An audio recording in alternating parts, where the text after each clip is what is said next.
Salut Kolami, j'espère que vous allez bien. On se retrouve aujourd'hui pour parler de Elon qui s'est attaqué récemment à Defty. Ce dernier a eu plusieurs propos sur des rappeurs qui ont beaucoup fait réagir. Si vous voulez tout savoir ce qui se passe, je vous incite à regarder la vidéo jusqu'à la fin. Il y aura deux actus comme d'hab et on se retrouve tout de suite.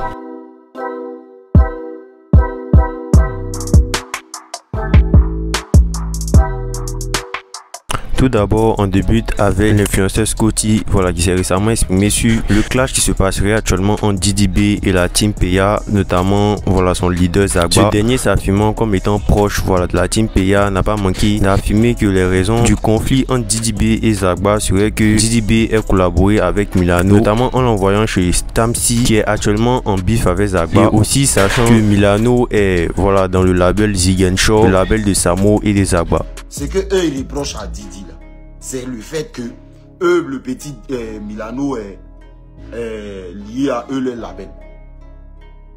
Toi normalement Didi tu sais que eux Milano a lié à eux le label. Et toi tu te permets maintenant d'appeler Didi et Milano pour faire featuring avec lui chez Tamsi. Et puis, ou bien il sait pas chez qui. Et puis mettre ça sur, il sait pas où. Eux maintenant ça vient tomber dans leur oreille. Et pendant que eux ils sont en train de te bouder pour ça, eux ils sont normalement censés être. En tout cas moi j'ai appris certaines leçons grâce à vos problèmes là. Moi j'ai copié, moi j'ai copié ma leçon directement. Et eux maintenant eux ils sont en train de te reprocher maintenant le fait que parce que eux ils te boudent même s'ils vont pas venir faire travail avec toi, ils vont pas, eux ils te boudent. Toi tu prêtes pas attention à leur bout. Dans ça encore tu appelles comme on appelle là. Champion. Moi, je ne sais pas c'est quoi qui vous lie. Moi, je ne sais pas pourquoi toi tu fais ça. Moi, je ne sais pas vous avez quel problème. Mais c'est pourquoi eux ils te boudent. Maintenant, si toi ça te fait ni chaud ni froid, moi, je ne suis pas au courant.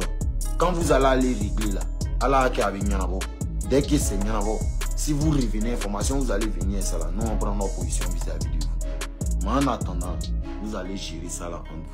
Et c'est pas nous, on vient sortir le bateau. Il s'est aussi exprimé sur le fait que DDB ait aussi collaboré avec Dopey Papillon et aussi ait voulu collaborer avec Nuku Loba dans son dos, sachant que ces deux-là sont des membres du groupe Team PA.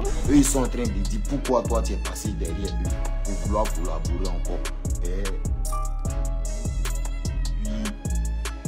puis, comment petit là s'appelle là, Dopey Papillon, le génie même du groupe.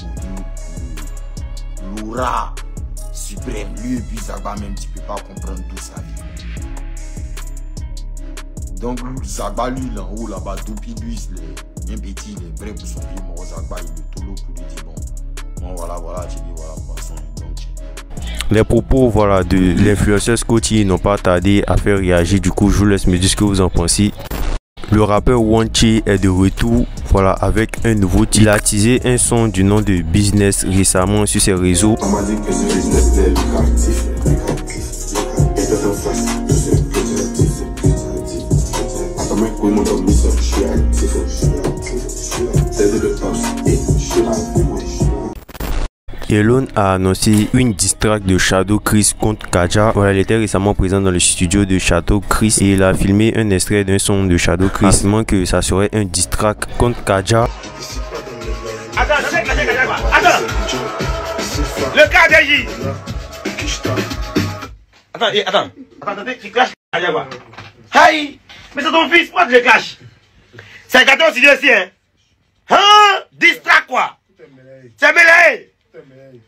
Kaja est mort, il t'a caché, le voyage s'il est. Pardon, je suis dedans.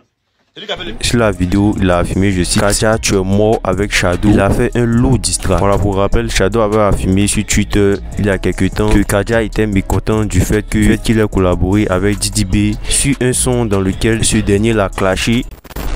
Il y a eu une tension sur le plateau de Showbuzz entre l'animatrice Mimi et Karina Style, notamment sur le concert de DDB qu'il a organisé au Palais de la Culture pour son anniversaire. L'extrait de leur échange n'ont pas manqué de faire réagir sur les réseaux. Tu sais, le Palais de la Culture, c'est une salle, je peux dire, une salle historique mythique. Quand tu organises ton anniversaire, tu peux organiser ton anniversaire et profiter du jour de ton anniversaire pour rassembler ne serait que 5 jeunes, 5 têtes très talentueux. Tu sais, c'est un anniversaire. Vous allez me dire peut-être après qu'il a profité de cet anniversaire pour annoncer ses projets, parler de ses projets, c'est vrai. Tu as le stade à faire, il y a le stade à faire. Moi, je ne trouve même pas nécessaire de venir se mettre en spectacle pour parler de la culture. Et pourquoi? Pourquoi Mimi? Non, c'est du gaspillage. D'accord. C'est du gaspillage. Okay. Karine a dit, le palais de la culture, il faut louer, c'est de l'argent. C'est vrai, c'est son argent. Je sais, mais c'est pas une bonne technique pour moi. C'est pas une personne lambda. C'est pas comme si un gars du public se lève pour aller faire un anniversaire au palais de la culture. Personne ne peut se lever comme ça pour aller en même temps, il a entretenu ses fans, il n'a pas passé partie manger du riz. D'accord. Permettez que je pas dit aussi qu'il allait manger du riz. C'est l'anniversaire qu'il allait faire. Mais c'était pas nécessaire qu'il fasse cet anniversaire. Il n'y a pas de problème. Au palais de la culture, dans une salle, la 4000 places, cette salle que cette. Permettez que je prenne l'avis. Voilà, du coup, je vous laisse me dire ce que vous en pensez. Moi, personnellement, je vois pas le problème sur le fait que Didi B organise un concert au palais de la culture. Voilà, il pourrait même organiser ça au parc d'exposition, sur la plage. Peu importe, voilà l'endroit où il organise le concert, je vois pas où est le problème. Hein. Il est libre. C'est comme quelqu'un qui a décidé d'acheter un lion et puis toi tu te plains, tu dis pourquoi il n'a pas acheté un chien. Mais si le lion l'a mangé, et si c'est toi, tu vas te retrouver dans le ventre du lion. Donc laisse le gars et son lion, ou ben.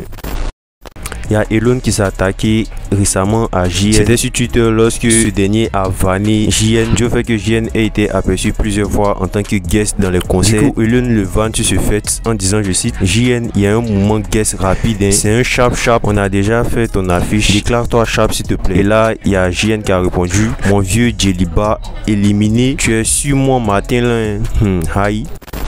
Imra sera présent dans le feu Mia de cette année sur le afterwork de la radio Nostalgie. L'organisateur Asalfo s'est exprimé notamment sur la sécurité et les préjugés sur les fans de Imra. Attendez, Imra, il donne des concerts en Côte d'Ivoire depuis fort longtemps. Ce qu'on voit, c'est la foule. Mais jamais on a entendu que cette foule a cassé en Côte d'Ivoire. Absolument. Ça, c'est vrai. Très discipliné. Un public qui manifeste de manière brillante son amour pour son idole, mais il n'a pas un public casseur. Absolument. Donc, il ne faudrait pas qu'on dise Imra et que les fauteurs de troubles profitent pour venir et dire que c'est les gars de Imra, alors que les gars de Imra, ils ne cassent pas. Récemment, Elon s'est attaqué au rappeur Defty. En gros, Defty avait fait un post il y a plusieurs mois maintenant en affirmant qu'il allait faire un palais de la culture en mars 2025. Et bien, mars passé, vous savez, voilà, maintenant on en a avril. Et du coup, il y a Elon qui a reposté sur son Twitter, voilà, en le vannant sur le fait que ce dernier n'ait pas fait ce palais de la culture. Et là, il y a Defty qui lui a répondu en affirmant, je cite, un frère reste un frère, même si c'est un chien petit, et lui a chié dans la direction de la vanne. Voilà, du coup, je vous laisse me dire ce que vous en pensez. Est-ce que vous valider cette réaction de Elon? Voilà, pour info, les deux artistes ont déjà collaboré dans le passé, dont leur plus ancienne collaboration date d'il y a plus de 8 ans. Le titre c'est Respect, voilà, et la plus récente c'est un titre du nom de Joe Bala. Donc voilà, je vous laisse me dire ce que vous en pensez et c'était tout pour aujourd'hui. On se dit à la prochaine actu.